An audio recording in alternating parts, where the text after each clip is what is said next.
하나님의 말씀 출애굽기 3장 4절입니다. 다 같이 합독하십니다. 여호와께서 그가 보려고 돌이켜 오는 것을 보신지라. 하나님이 떨기나무 가운데서 그를 불러 이르시되 모세야 모세야 하시매 그가 이르되 내가 여기 있나이다. 모세 쉬운 한 번째 시간, 모세의 행방을 아신 하나님 두 번째 시간으로 오늘은 따라합시다. 나를 부르시는 하나님. 자, 모세야 모세야. 지난주에 주님의 음성은 어떻게 듣는 것이며 주님의 음성을 들으면 어떻게 되는지에 대해 이면저면 상고하다가 마쳤습니다. 계속 이어지는 내용입니다. 자, 주님께서 오늘날 나를 어떻게 찾아오시며 주님이 나의 이름을 어떻게 부르시는 것인가? 이게 정립이 신앙적으로 진리로 정립이 잘 안 되어 있으면 상당히 신앙의 혼선을 겪을 수가 있는 질문이고 내용이에요. 하나님께서는 교회들인 우리에게 하나님 당신의 마음을 담은 특별 계시, 곧 성경 66권을 통해 예수 그리스도의 복음을 나의 들을 귀에 들려주시는 것이 곧 주님께서 나를 찾아오신 것이고 그것이 곧 주님께서 나를 호명하여 부르고 계시는 겁니다. 아멘. 이렇게 아예 딱 전제를 해놔야 신앙에 혼선이 안 됩니다. 이것이 정립이 안 돼 있으면 이제 기도하다가 주님의 음성을 들었다더니 아니 꿈을 꾸다가 꿈에서 주님의 음성을 들었다고 한다던가 그렇게 되면 자칫 사탄 마귀의 시험에 빠지기 쉬워요. 그러니까 쉽잖아요. 성경이 누구의 말씀? 하나님의 말씀. 쉽죠?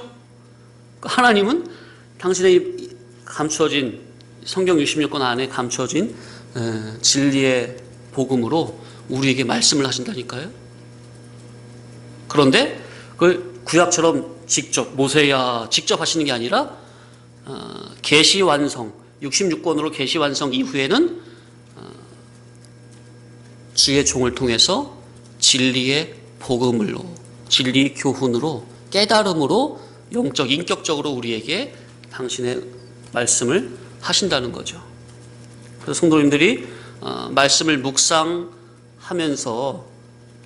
각성적 영감의 감화, 성령님의 조명적 영감의 감화로 주님의 음성을 듣는다든가, 그죠? 아니면 이 예배 시간에, 교훈 시간에 영감된 진리의 복음을 온 마음을 다해서 사모함으로 들을 때 성령님의 감화 감동하심으로 주님의 음성이 내 인격에 인격적으로 들려진다는가. 들려진다는 말은 깨달아진다는 말입니다.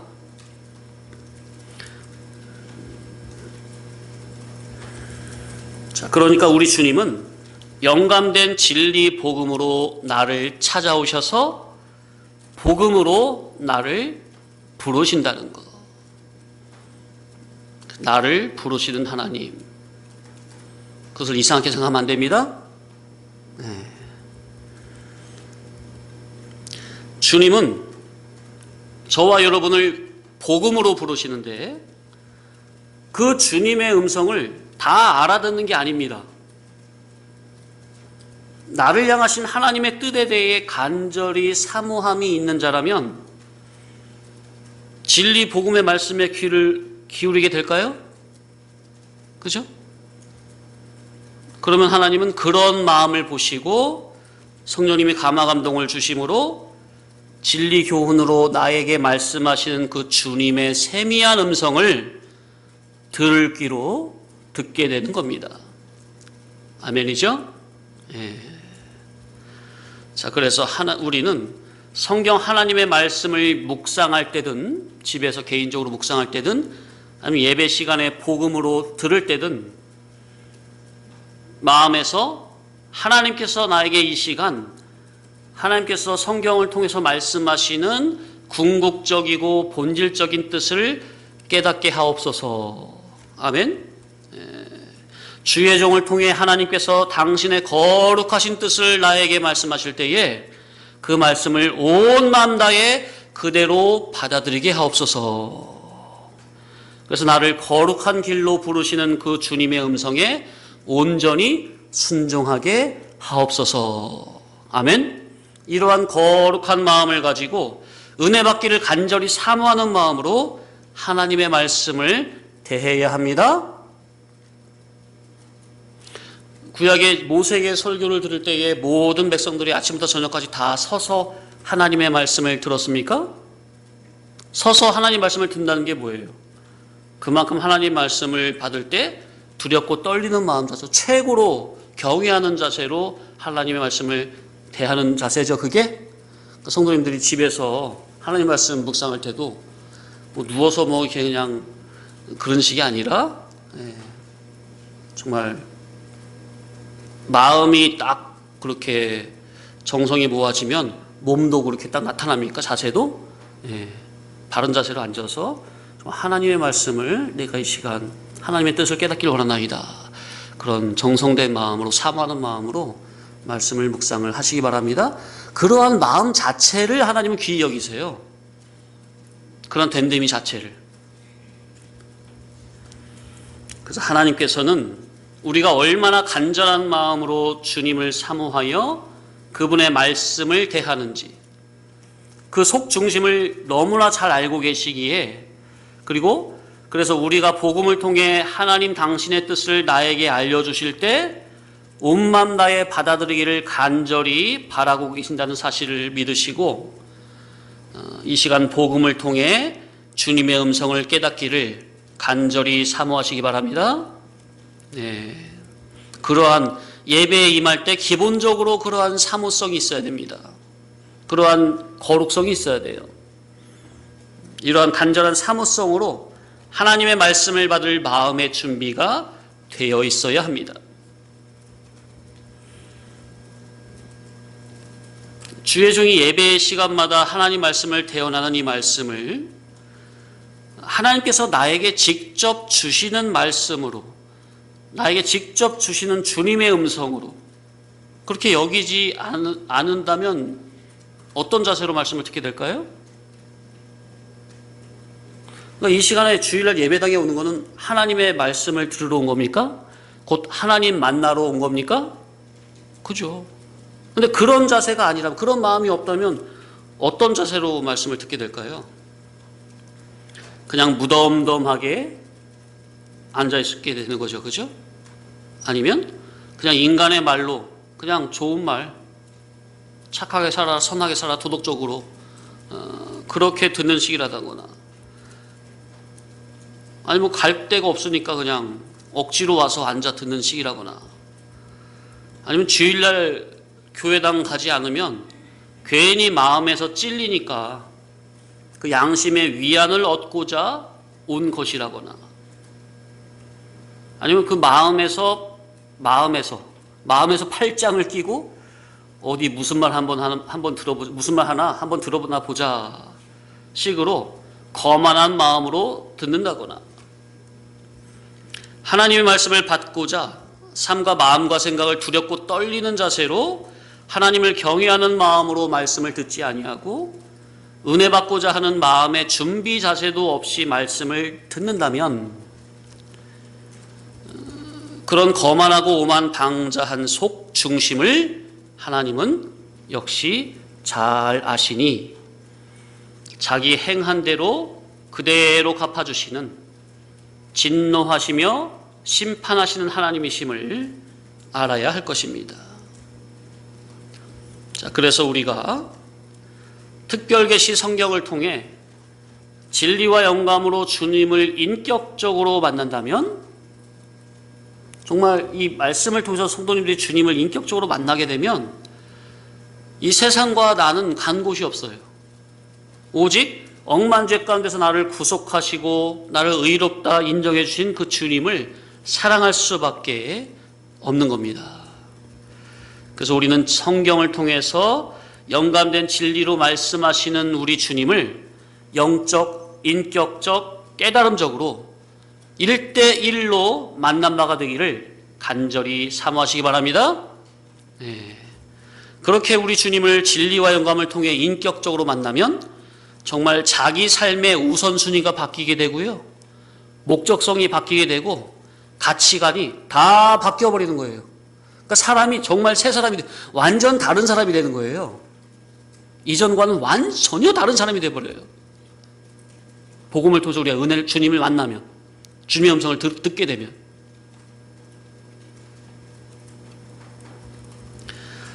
정말 그렇게만 된다면 이 세상과 나는 간 곳 없고 구속한 주만 보이게 돼요.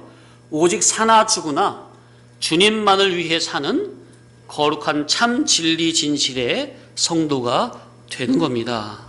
정말 우리가 이러한 삶을 사모해야 되겠습니다. 나와 내 삶은 나의 것이 아니고 주님께서 당신의 보혈의 값을 주고 사서 당신의 소유로 삼은 주님의 것이기 때문입니다. 나의 몸은 내 것이 아니라 누구 것이라고요? 주님의 것입니다. 당신의 거룩한 피로 값주고 사신 주님의 거라고요. 주님이 나를 사신 것은 돈을 주고 사신 게 아니에요. 도무지 값을 매길 수 없는 당신의 고귀하고 거룩한 생명의 피값으로 나를 샀다 그 말이에요. 아멘? 돈 주고 산 게 아니라 당신의 가장 고귀한 피를 주고 나를 샀다고요. 그러니까 주님께서는 우리를 피부치로 여기세요. 그리고 아주 고귀하게 여기고 소중하게 여긴다고요. 나를, 저와 여러분을, 한 사람 한 사람을. 그러니까 천하를 주고도 바꿀 수 없는 당신의 고귀한 생명과 맞바꿔서 나를 당신의 자녀로 삼아주셨기 때문에 절대로 우리가 주님 앞에 교만하거나 불신앙하는 일은 절대로 없어야 합니다. 따라할까요? 우리 주님은 나의 주인이요, 나의 왕이요, 나의 통치자요, 나의 지배자요, 나의 지도자요, 나는 주님께 순종할 자요, 나는 주님만 수종할 자요, 나는 주님께 헌신할 자요, 나는 주님께 감사할 자요, 나는 영원토록 주님의 은혜만을 찬양할 자입니다. 그러니 이제 우리는 살아도 주님의 존귀 영광을 위해 살아야 하고 죽어도 주님의 존귀 영광을 위해 죽어야 합니다. 사나 죽으나 우리가 주님의 것이기 때문에요. 우리는 다 주님의 것이니 내 몸과 마음과 생각과 물질을 항상 주님을 위해서만 써야 합니다. 정말 이런 자가 돼야 돼요. 우리는 다 주님의 것이니 내 몸 밖에 눈에 보이는 현상적인 일보다 내 안에 계신 주님을 위한 그 일이 항상 우선적으로 되어야 합니다. 성도님들의 그러니까 사고방식의 그 우선순위가 항상 내 안에 계신 나와 함께 하신 우리 주님의 일이 구원운동이 생명운동이 우선시가 되어야겠다. 우리가 세상에서 직장생활 하는 것도 무엇 때문에? 주님의 일에 수종들기 위해서. 사나 죽으나 우리는 주의 것이로다. 우리는 다 주님의 것이니 거룩하신 주님과 같이 늘 신령하고 거룩하고 진실하고 선하고 정의로운 마음과 정신과 양심과 의지, 의식과 지식과 사상과 소원, 목적을 가져야겠습니다.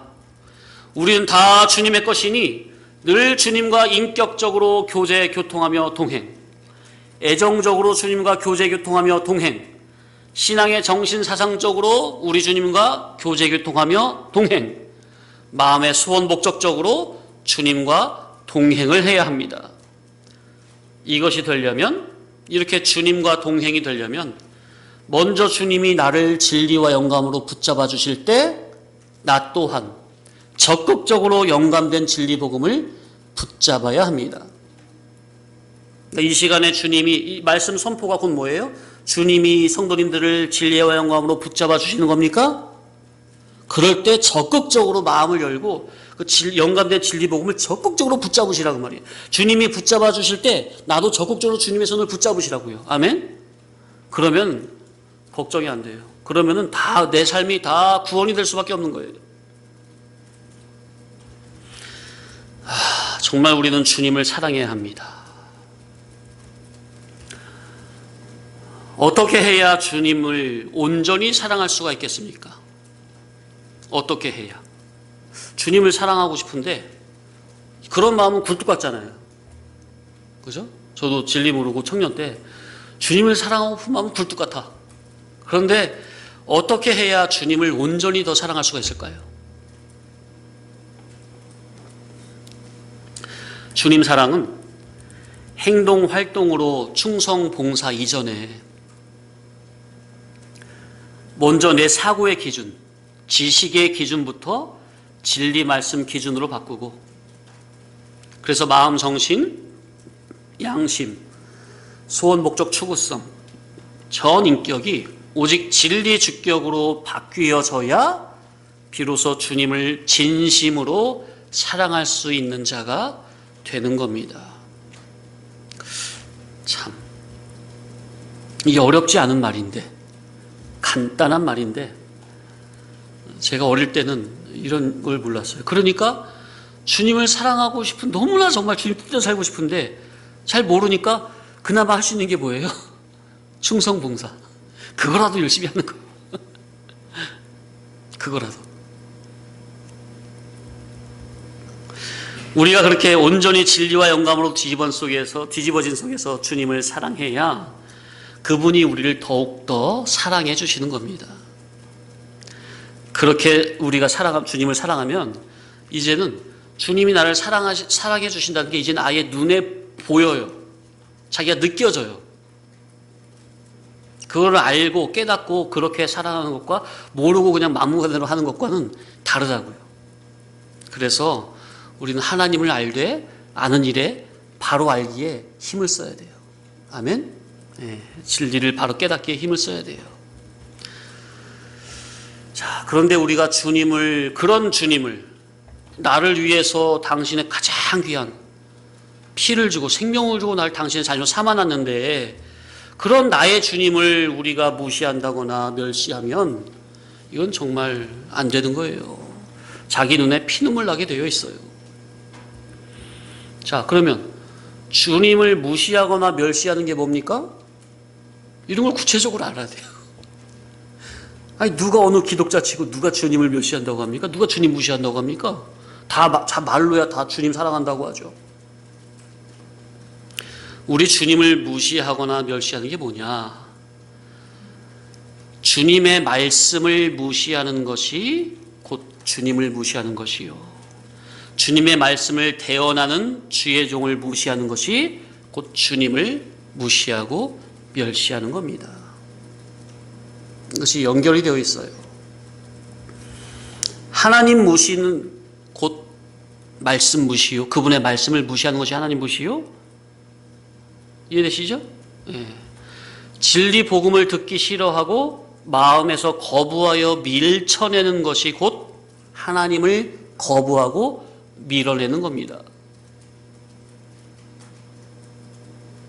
오늘날 하나님을 사랑한다고 하면서 그분의 진리 복음 깨닫기에는 별 관심이 없는 교인들이 상당히 많아요. 어리석은 거예요. 하나님을 사랑한다면 꼭 그분의 말씀을 순종하는 겁니다. 하나님을 사랑한다면 그분의 말씀, 진리 복음 깨닫기를 사모하는 거예요. 근데 하나님 사랑한다고 하면서 말씀을 무시한다? 진리를 무시한다? 그건 곧 자기 무시로 직결이 됩니다. 천하 어리석은 일이에요. 하나님을 사랑한다고 하면서 하나님의 진리 복음을 무시하느냐, 말씀을 무시하느냐, 그건 곧 누구 무시, 들어간다고요? 자기를 무시하는 결과가 되는 거예요. 성도님들, 절대로 우리 주님과 그분의 거룩한 계명을 멸시하거나 무시하거나 업신여기는 일은 꿈에라도 없어야 되겠어요. 꿈에라도. 왜냐하면 자기가 저주니까. 성경에 보면 주님은 복수하시는 하나님이라는 말도 있습니다. 따라합시다. 복수하시는 하나님. 네, 큰일 나는 거예요. 주님 무시하면. 주님 무시가 곧 뭐라고요? 그분의 말씀, 계명, 진리복음. 그거 우습게 알고 하면은 큰일 나요. 자기를 억만죄 가운데서 구원해 주셔서 하늘나라 신령천국 무궁세계의 영광의 자리로 올려주신 우리 주님을 어떻게 업신여기고 무시하고 멸시할 수가 있습니까? 이건 꿈에라도 생각하면 안 되는 건데, 오늘날 기독자 치고 누가 주님을 무시한다고 해요? 그런데 주님이 기름 부어 세운 종과 그가 전하는 말씀을 마음에서 무시하거나 멸시하거나 짓밟거나 하면, 그게 곧 주님 무시로, 그렇게 되면 자기의 심령은 점점 어두워지고 캄캄해지고 답답해지고 머지않아 자기 눈에 피눈물 날 때가 오게 되어 있습니다. 정말로 두렵고 떨리는 거죠. 신앙이 어리고 약하니까, 어리석으니까 그러는 건데 정말 안타까운 거예요. 아까 제가 예배 전에 잠언 읽을 때 말씀드렸잖아요. 자기가 그러면 안 되는 줄 알면서 그냥 죄의 정욕에 그대로 자기를 맡겨버리는 거야. 맡기면 안 되는데. 안 맡길 수도 있거든요. 우리에게는 그 자유가 있어요. 선택의 자유. 그런데 그 죄악의 낙이 좋으니까 거기에 그냥 자기를 그냥 맡겨버리는 거야. 그때는 그냥 이것저것 생각하기 싫은 거죠. 그냥 단순하게 생각하고 싶은 거예요. 자기 속에 기존적인 옛사람이 시키는 대로, 죄의 정욕이 본능이 시키는 대로 단순하게 생각하고 싶은 생각이 우리 속에 있는 거죠. 말씀대로 해야 되는 줄 알면서도 그때는 그 순간에 그냥 잊어버리고 싶은 거예요.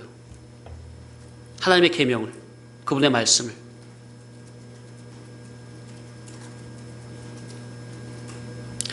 자, 그러나 하나님은 또 살아계시기 때문에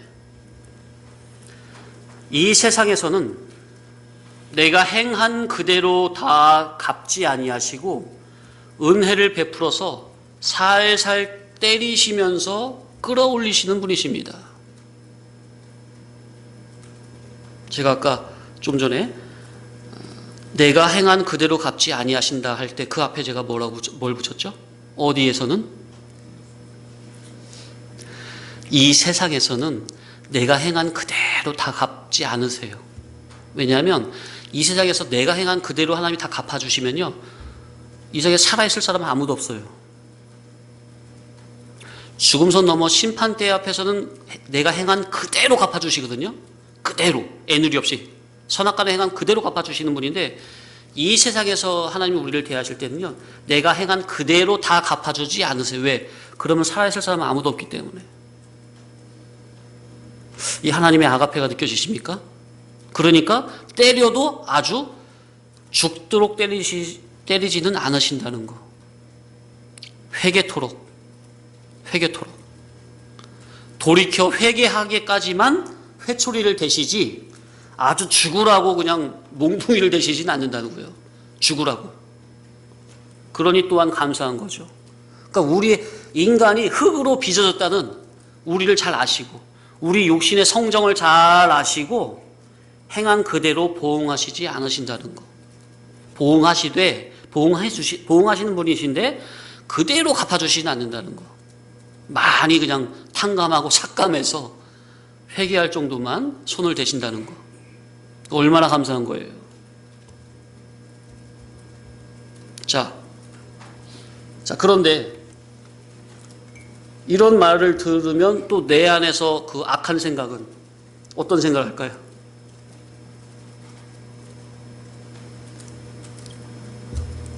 하나님 그런 분이시구나. 그런데 또 그런 와중에서도 진노 중에서라도 긍휼을 잊지 아니하시는 하나님이시구나. 이 세상에서는 그거를 내가 알고 악한 자식은 그걸 어떻게 할까요? 하나님의 그런 성정, 하나님의 그런 인자한 마음을 알고 적극적으로 돌이켜야 되겠는데, 악한 자식은 그 하나님의 마음을 가지고 또 간을 봅니까? 무슨 말인지 아세요? 아버지가 자기를 때려도 아주 죽으라고는 때리지 않는 것을 알고 간을 보면서 악행을 살살 저지르는 못된 자식도 있습니까? 어떻게 이해가 되시죠? 정말로 우리는 그러면 안 됩니다. 그러면 안 돼요.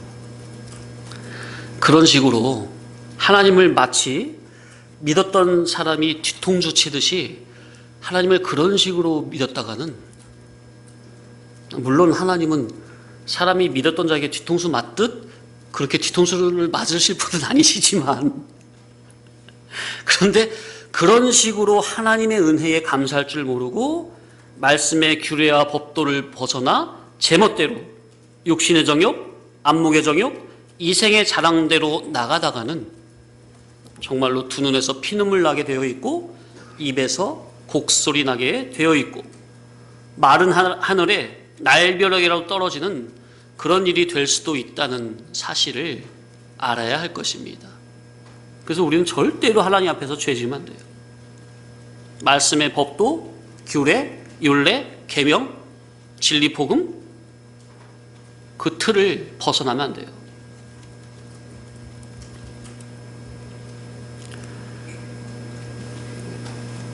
그러니까 하나님께서 그렇게 되면요, 그 선을 넘어버리면 하나님께서 보호를 안 해주시고 이방인과 같이 여겨버릴 수도 있다는 거예요. 그래서 절대로 우리는, 성도님들은 그 지켜야 할 선을 절대로 넘으면 안 됩니다.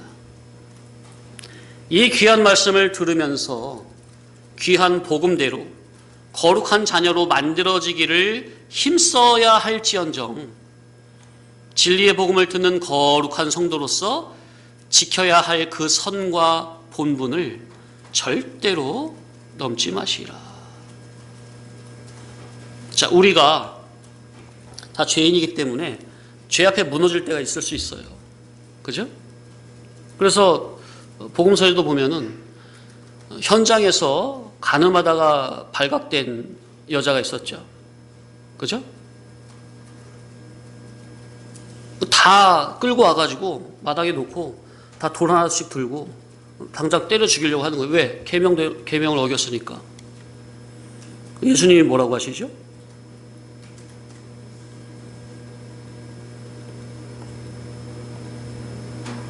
죄 없는 자가 돌로 쳐라. 그러니까 하나씩 다 돌 다 내려놓고 다 도망갔어요. 그러면서 예수님이 그 여자에게 뭐라고 그랬어요? 죄를 지은 여자에게 뭐라고 그랬어요? 예? 다시는 죄를 짓지 말라. 그죠? 그게 예수님의 마음이에요. 다시는 죄를 짓지 말라. 그게 무슨 말이에요? 인간은 죄 져서 넘어질 수 있어요. 우리 속에 죄가 들어있기 때문에.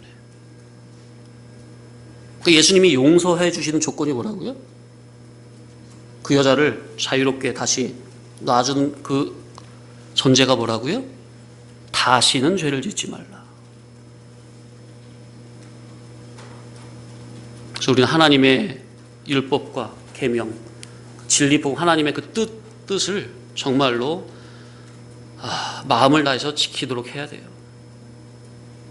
순간 자기 속에서 올라오는 그 죄의 정욕, 육신의 정욕, 안목의 정욕, 이생의 자랑으로 인해서, 그러니까 인간의 생각에서 발원된 그 생각에 자기를 맡겨서 순간 죄를 지을 수도 있어요.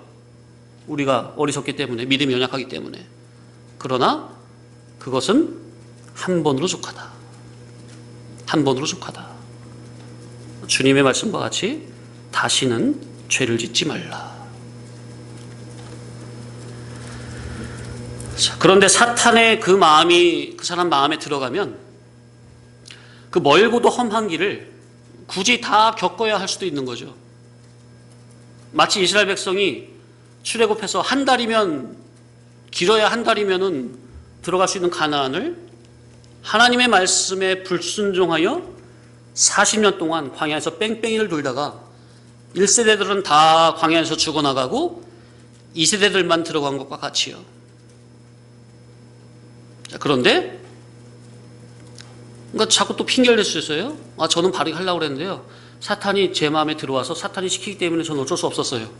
그렇게 핑계를 댈 수 있는데 그게 사탄 마귀의 유혹, 미혹 탓이 아니라 자기가 마음에서 그렇게 원하고 요구하는 그 육신의 생각대로 사탄 마귀는 그 육신의, 자기가 그렇게 생각하는 그 육신의 생각을 타고 자기 속에 쑥 들어오는 거라고요. 사탄 마귀가 들어와서 내가 그렇게 됐으니까 난 책임이 없다, 그게 아니라 자기가 육신의 마음에서 원하는 그 정욕을 타고 사탄 마귀가 그 길을 타고 들어온다고요. 이해되세요? 그러니까 하나님 앞에서 사탄 마귀 때문에 그랬어요, 절대로 그렇게 핑계를 댈 수가 없다고요. 그 죄의 정욕을 제어하라 그랬잖아요. 그래서 하나님 말씀에, 그러니 말씀의 법도를 벗어나 제멋대로 죄악의 낙을 누리는 것은 말씀의 법도를 알면서도 순종치 않은 자기 책임이지 절대로 누구 탓, 남 탓, 사탄 마귀 탓을 할 수 없는 겁니다. 그러니 제발 말씀의 법도 안에서 정해진 올곧은 길로만 순종하여 나가자 말씀을 드리는 거예요. 제발 이리저리 뺑돌뺑돌 굳이 안 가도 될 길을 얻어 터지면서 걷지 말자는 겁니다. 자, 그래서 우리가 진리와 영감의 복음에 온전히 먹힌 바, 삼킨 바가 되어 온전히 진리와 영감으로 뒤집어진 속에서 주님을 사랑하자 말씀을 드리는 겁니다. 그냥 내 주격으로 주님 사랑합니다, 그게 아니라 내가 진리와 영감, 복음으로 말미암아 온전히 뒤집어진 속에서 주님을 사랑해야 되겠다. 자, 우리가 사도 바울을 보면요, 바울은 예수님을 인격적으로 만나기 전에 인간적으로, 율법적으로 자랑할 게 참 많은 사람이었죠. 그런데 그는 그 인간적으로 자랑할 것이 많은 그것을 다 어떻게 했어요? 네, 내버렸어요. 우리 잘 알고 있는 말씀이죠. 한번 찾아보겠습니다. 빌립보서 3장 7절 이하 합독하십니다. 7절로 9절 일단 시작. 그러나 무엇이든지 내게 유익하던 것을 내가 그리스도를 위하여 다 해로 여길 뿐더러 또한 모든 것을 해로 여김은 내 주 그리스도 예수를 아는 지식이 가장 고상하기 때문이라. 내가 그를 위하여 모든 것을 잃어버리고 배설물로 여김은 그리스도를 얻고 그 안에서 발견되려 함이니 내가 가진 의의는 율법에서 난 것이 아니요 오직 그리스도를 믿음으로 말미암은 것이니 곧 믿음으로 하나님께로부터 난 의라. 자, 이제 앞에 보시고요. 자, 사도 바울이 예수님을 영적, 인격적으로 다메섹 도상에서 만나기 전에는 자기가 최고로 유익하게 여기던 것이 무엇이었죠? 본문의 말씀대로 율법에서 난 의였죠. 그죠? 율법의 의로는 바울은 사울 일적에 아주 흠이 없는 사람이었어요. 그러니까 사울 같은 사람이 없었던 거예요. 철저하게. 그러니까 율법의 의로는 사울 같은 사람이 둘도 없을 정도로 율법에는 아주 도가 텄던 사람입니다. 사울이. 그러니까 그 율법이라고 말할 때 그것을 우리로 이해하면 좋겠죠? 진리 복음으로 뒤집어지기 전에 기독교 일반 종교 생활을 하던 그때의 나의 모습을 생각해 보면은 딱 적절합니다. 자, 그런데 자기가 최고로 여기던 그것을 그리스도를 위하여 다 해로 여겼습니까? 왜요? 깨닫고 보니까 내 주 그리스도 예수를 아는 지식이, 이 진리 복음의 지식이 가장 고상하기 때문에. 아멘? 전에는 율법에 도가 텄던 그 사도 바울도 주님을 인격적으로 만나고서 뒤집어지고 나서 그 율법을 다시 보니까 율법 안에 그리스도 예수가 알알이 박혀있단 말이에요. 그 진리복음이 알알이 박혀있단 말이에요. 그 진리 지식이, 진리복음이 가장 고상하기 때문에 그 율법 껍데기, 율법에 도가 텄던 그것은 다 어떻게 했다고요? 해로 여기고 다 버렸다고요. 이야, 이게 정말, 이게 뒤집어진 사람이에요. 이게 거듭난 사람이에요. 우리가 이런 체험을 해야 돼요. 네? 이런 체험을 하면 기독교 종교적, 그냥 일반, 기독교 일반 종교적으로 신앙했던, 종교생활했던 그것은 다 해로 여기게 되는 거예요. 괜히 또 오해하시면 안 돼요?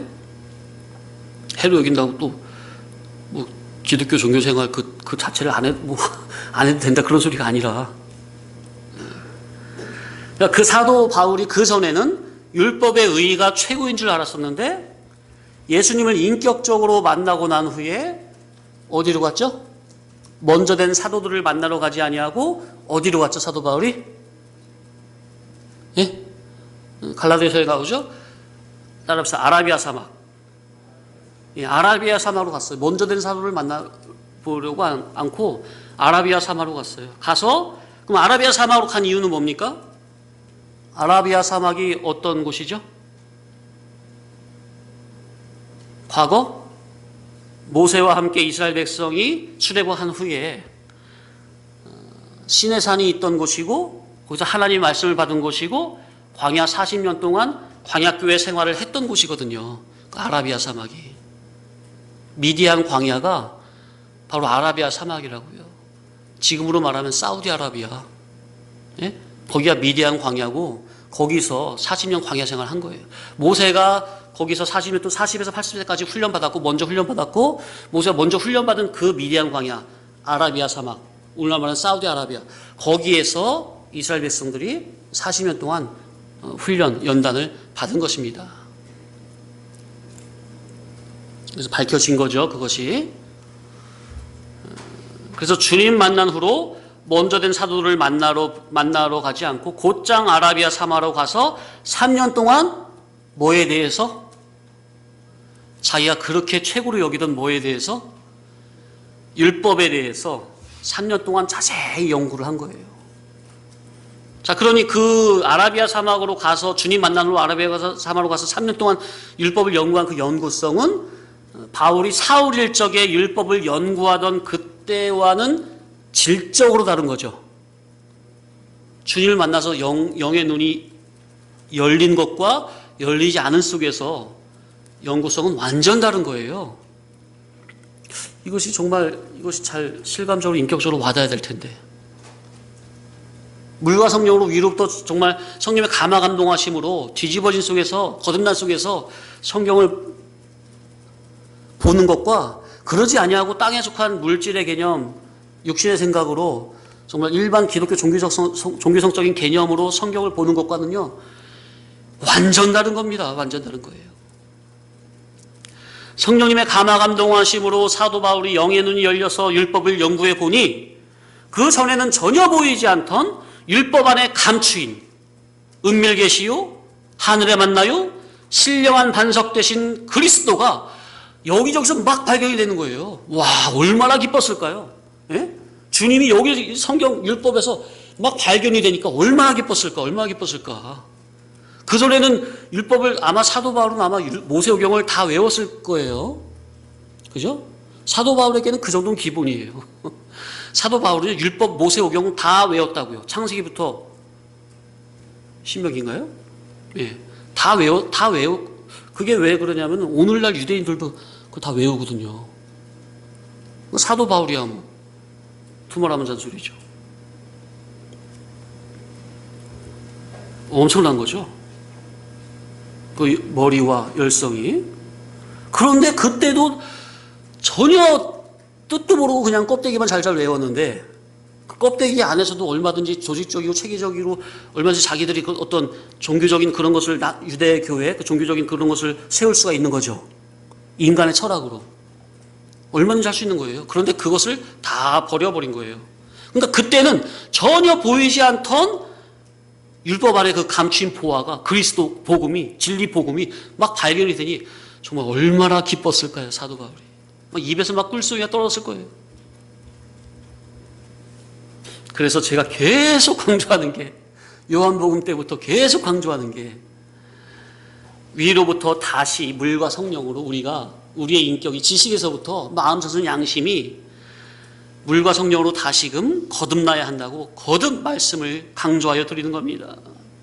위로부터 물과 성령으로 거듭난 체험을 해야 성경 안에 감추인, 계시된, 은밀 계시인 감추인 보화요 신령한 만나 되신 그리스도, 그분의 천국복음, 진리복음이 발견이 된다. 아멘?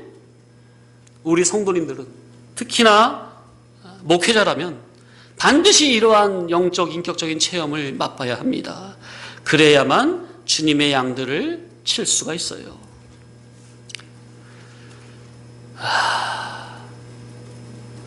주님이 베드로에게, 불하신 주님이 베드로에게 나타나셔가지고 베드로가 예수님을 3번 부인했잖아요. 그러니까 그걸 또 다시 회복시켜 주시잖아요. 3번 물으시죠. 네가 날 사랑하느냐? 요한의 아들 시몬아, 네가 날 사랑하냐? 네가 날 사랑하느냐? 3번 물으시면서 내 양을 치라, 내 양을 먹이라, 내 양을 치라 말씀하셨죠. 그러니까 주님의 양을 치려면, 그런 다음에 바로 베드로가 쳤어요? 아니면은 주님이 승천하신 다음에 오순절날에 성령으로 완전히 그냥 뒤집어 버린 다음에 양을, 비로소 양을 칠 수 있도록 보내신 거예요. 그죠?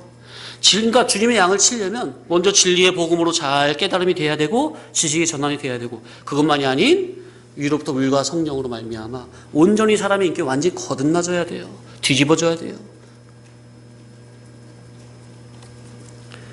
주여.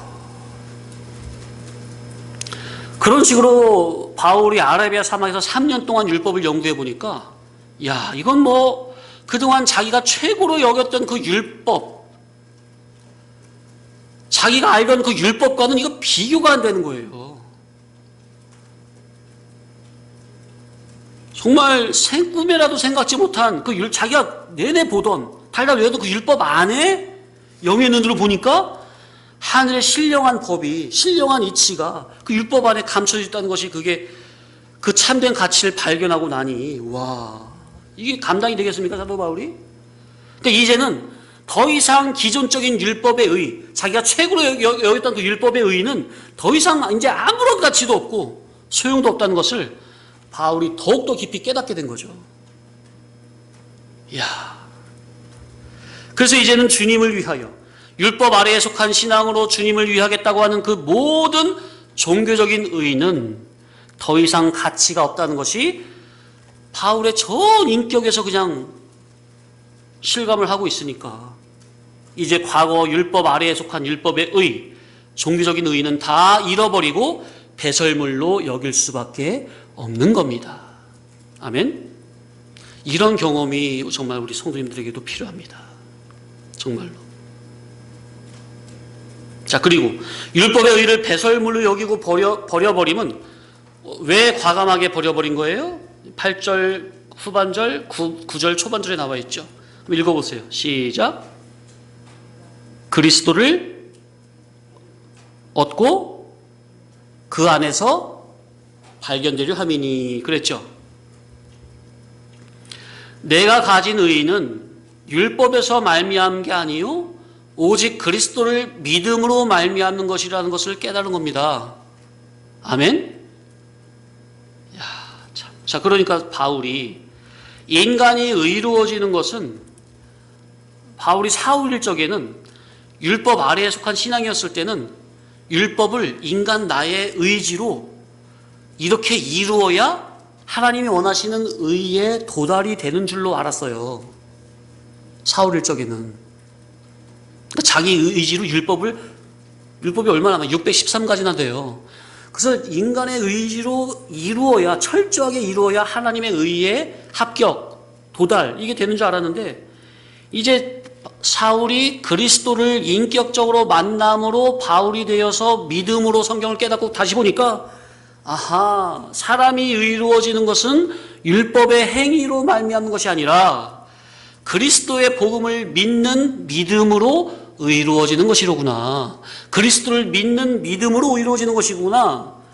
그리스도를 믿음으로 그리스도의 그 정말 완전 무결하신 그리스도의 의가 나에게 믿음의 법으로 전가가 되어 나에게 입혀지는 것이로구나. 아멘.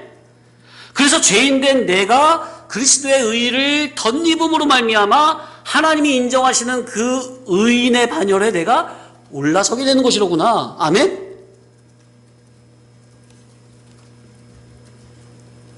이런 기독신앙 복음의 진수를 바르게 깨닫게 된 거예요, 바울이. 자, 그러니 이렇게 내가 인간의 의지를 이렇게 열심히 지켜서 도달해야 되겠다. 지켜서 이루어야 되겠다는 그 율법의 의가 아닌 그리스도를 믿음으로 말미암아 하나님께로부터 내려오는 의. 아멘. 하나님께로부터 그리스도를 통해서 나에게 전가가 되는 의. 아멘. 예. 종교적 의가 아닌, 의행이 아닌 그리스도를 믿음으로 말미암는 하나님의 의, 그리스도의 의. 율법, 껍데기, 하라 하지 마라. 그 껍데기 종교적 행위와 인간의 의지에서 난 의가 아닌 성령님의 감화 감동하심으로 율법 안에 감추인 참 복음, 곧 그리스도를 믿음으로 발견한 그 믿음으로 말미암는 의. 아멘. 이야, 이건 뭐 가히 비교할 수가 없는 거예요.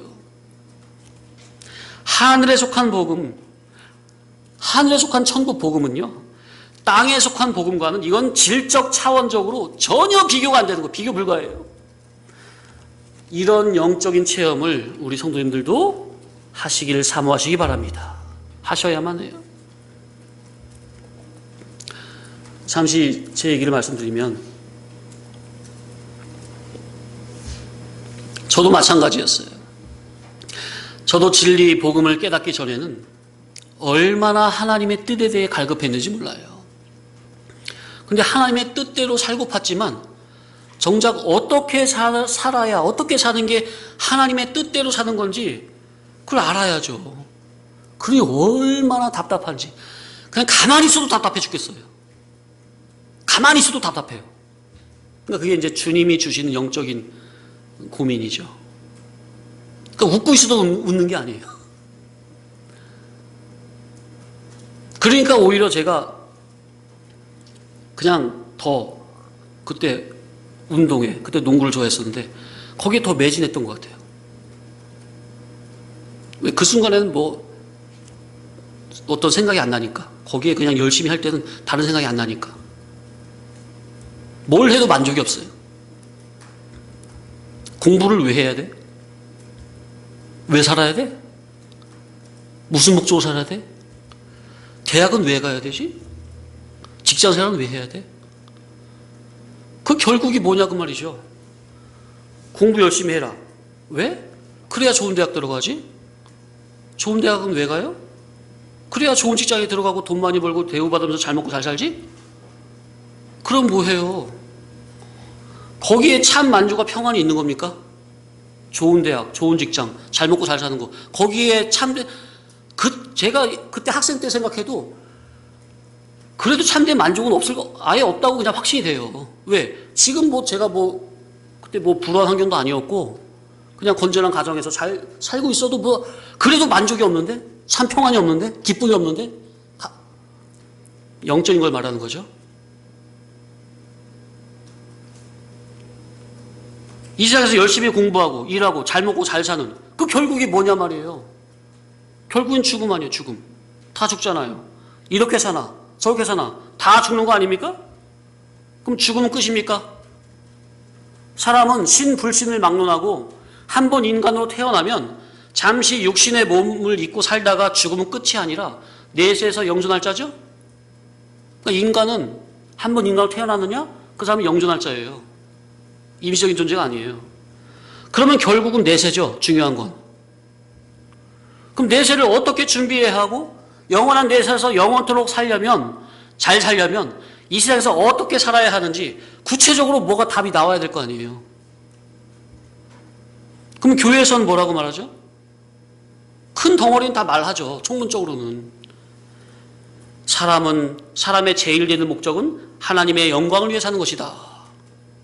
그렇게 가르치고 가르침을 받았지만, 그러면 하나님의 영광을 위해 산다는 게 도대체 어떻게 살아야 하는 건지, 어떤 삶이 하나님의 영광을 받으시는 삶인지, 다 목사 선교사로 나가야만 하는 것인지, 저는 아무리 생각해도 목사 선교사 그게 깜이 안 되거든요.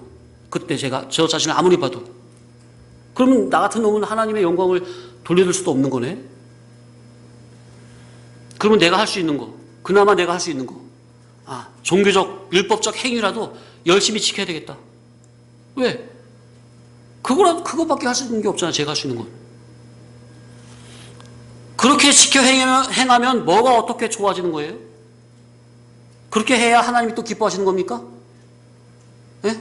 그것도 아니잖아요. 내가 할 수 있는 건 그거밖에 없는데, 그럼 그렇게 한다고 하나님 기뻐하시는 거냐고요? 그것도 아니잖아요. 종교적 행위, 주를 위한 충성 봉사를 열심히 해야 하나님이 기뻐해 주신다고 그 당시는 그렇게 알고 있었는데, 그럼 저 보세요. 그럼 그렇게 그 수준의 그때 제가 그렇게 하면은 하나님이 기뻐하신다고 하니까 열심히 종교 생활을 했어요. 우리 어머니 집사님도 말씀하시지만 저는 중학교 때 이후로요, 중학교 1학년 때부터 아예 안 다녔어요.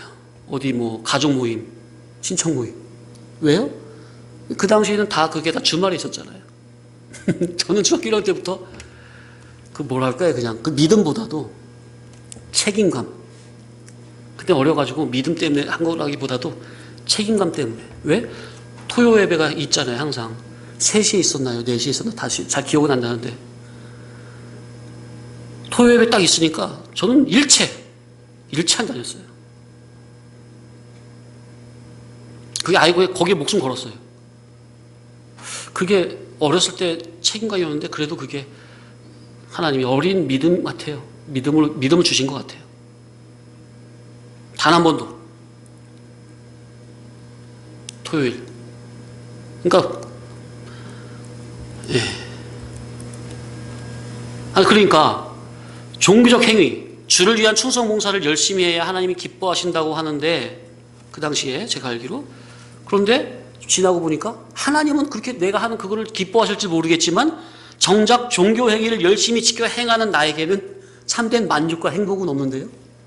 진정한 기쁨은 없는데. 그래도 뭐가 뭔지 모르니까 어쩔 수 있나요? 어떻게 해야 할 줄 모르니 그저 교회에서 시키는 대로 율법 아래에 속해서 종교적 의라도 열심히 이루려고 살았던 거죠. 어떻게? 제 얘기를 말씀드리는 건데 성도님들도 비슷하게 감이 오십니까? 그러다가 20살이 돼요. 정말 간절히 하나님의 뜻을 찾는 마음으로 하나님을 간절히 찾을 수밖에 없도록 하나님께서 사건을 이렇게 몰아가셨어요. 하나님 당신을 저한테 계시해 주시려고, 현현해 주시려고 사건을 저렇게 몰고 간 거죠. 정말 간절히 하나님을 찾는 마음으로 신약을 정독할 때 하나님께서 성경 말씀 한 문장, 한 단어를 통해서 그리스도 예수님께서 나의 인격에 1대1로 만나주시는 정말 하늘에 속한 체험을 하고 나니 그때로부터 그 전까지 고민해 왔던 것들이 성경 안에서 하나씩 답을 찾아가면서 성경을 통해 하나님께서 하나씩 인격적으로 깨달음을 주시면서 그 모든 그동안 해왔던 모든 삶의 근본적이고 원인적인 영적 고민들이 눈 녹듯이 사라지며 마음에 참된 평안과 감사가 넘쳤던 겁니다. 자, 그러니 그때부터 율법 아래에 속했던 저의 인격이 진리복음을 통해 주님을 인격적으로 깨달음적으로 주님을 만남으로 말미암아 하나씩 둘씩 점차적으로 율법 위에 속한 신앙으로 그리스도를 믿는 믿음으로 말미암는 의로 나의 신앙을 한 단계씩 올려주시는 것을 몸소 체험을 한 겁니다. 그리고 신학교로 간 후로 진리 목회자 모임으로 인도를 하셔서 지금까지 계속 진리길, 생명길로 인도해 오신 하나님. 자, 빌립보서 3장 12절 읽겠습니다. 시작.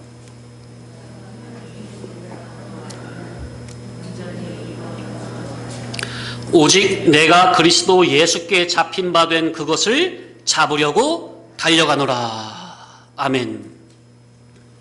이야. 주님께서는 과거에 모세를 그렇게 부르시듯, 호렙산에서 모세를 부르셨죠? 또한 과거에 저도 그렇게 진리의 복음으로 부르시듯 우리 주님께서는 지금 이 시간에도 당신의 백성들을 다양가계한 방법으로 부르고 계십니다. 아멘. 자, 그러니 영이 충신된 우리는 그리스도 예수 복음을 들음으로 먼저 우리 심신이 거듭나야 하고, 그리스도 예수 복음을 들음으로 심신이 점차적으로 성화되고 인격과 실력이 성장해야 합니다.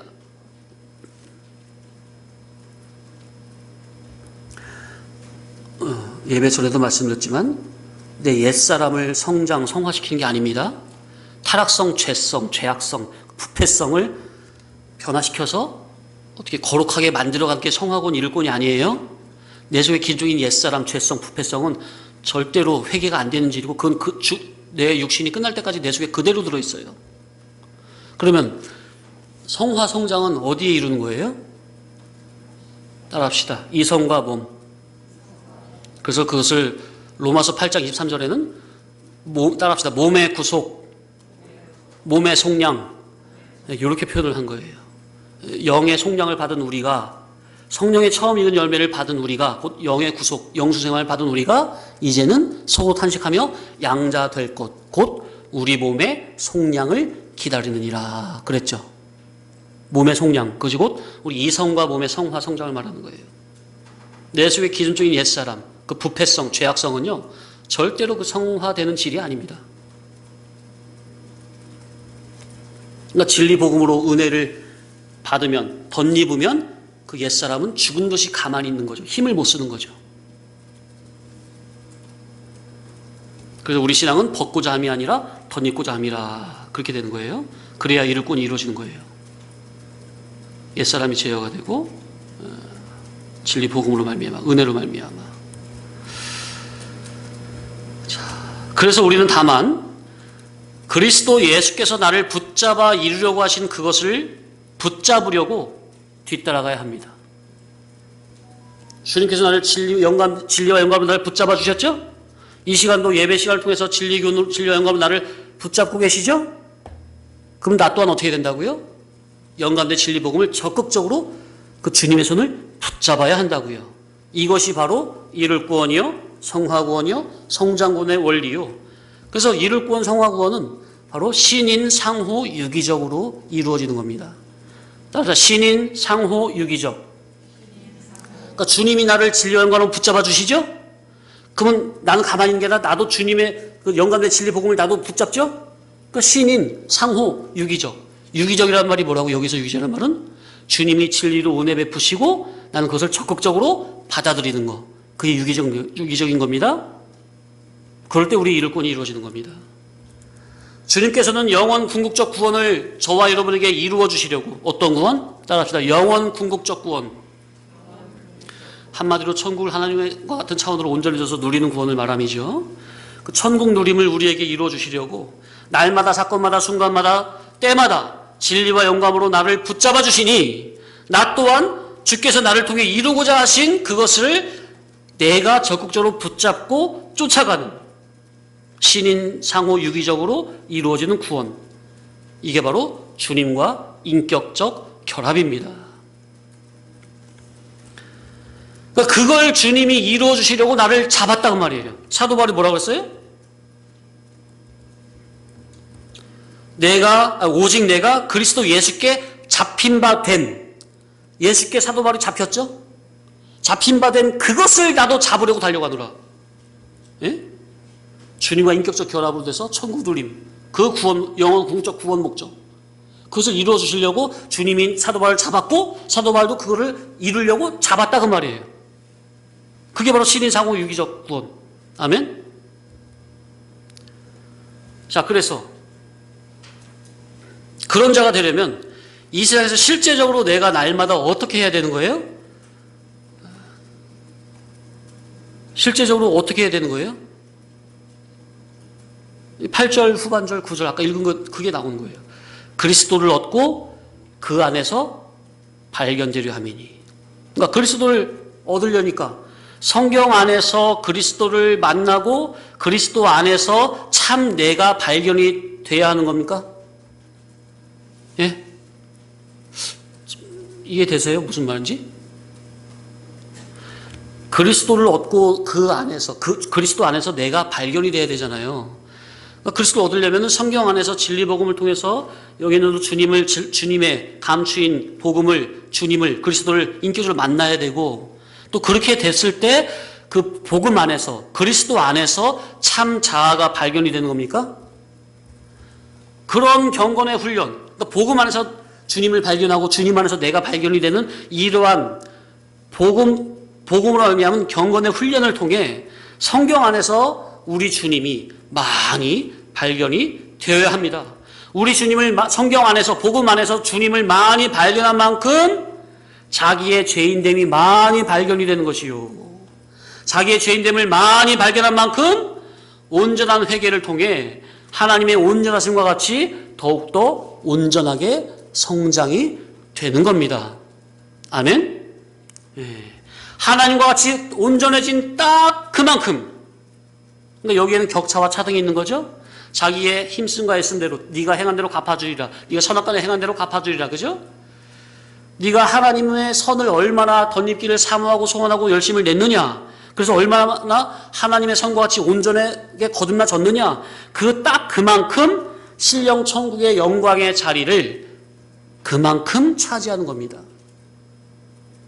그러니 항상 이 예배의 시간에 귀한 진리 복음을 통해 나를 부르시는 그 하나님의 음성에 따라합시다. 나를 부르시는 하나님의 음성에